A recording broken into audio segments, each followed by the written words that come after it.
Everybody আসসালামু আলাইকুম, কেমন আছেন সবাই? আলহামদুলিল্লাহ আমরা ভালো আছি। তো আপনাদের মাঝে নতুন একটা রেসিপি নিয়ে আসলাম, গরুর মাংস। আজকে আমরা গরুর মাংস আলু দিয়ে খাবো, সেজন্য রেসিপিটা অন্যরকম।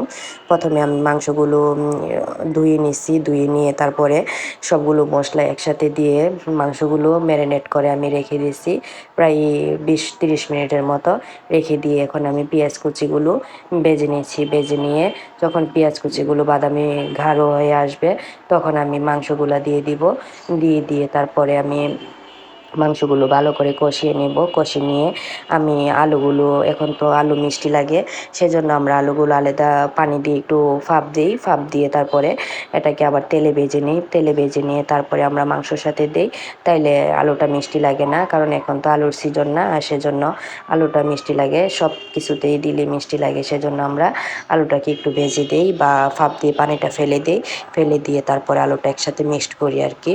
তো আমি মাংসগুলো দিয়ে দিয়েছি, এখন নাড়াচাড়া করে নেব।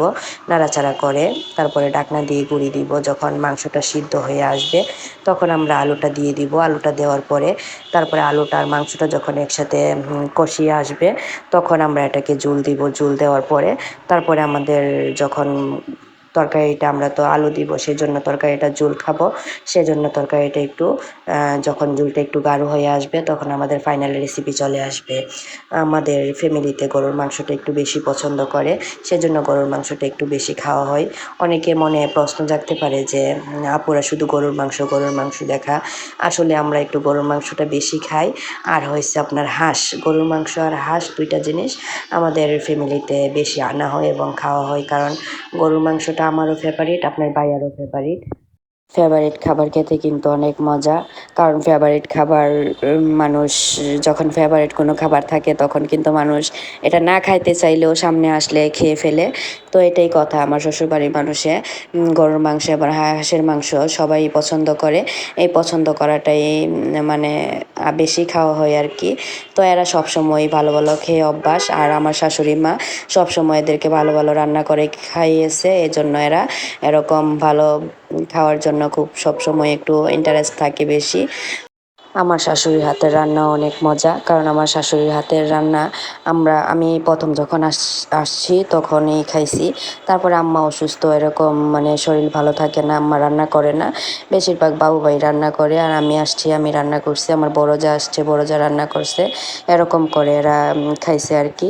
তো সব মিলাইয়া মানে এরা ভালো ভালো খেতে পছন্দ করে। তো গাইস, সবাই আমার শাশুড়ি শ্বশুর বাড়ির ফ্যামিলির জন্য দোয়া করবেন। এবং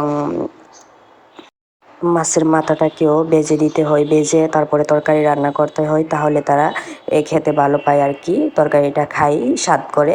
আর যদি এরকম ভালো না হয় তাহলে তারা তরকারি স্বাদ করে খায় না, তাদের মজা লাগে না, কারণ আমরা তো রাঁধুনি, আমরা স্পেশাল করে যদি তাদেরকে রান্না করে না দিই তারা খেতে পারবে না।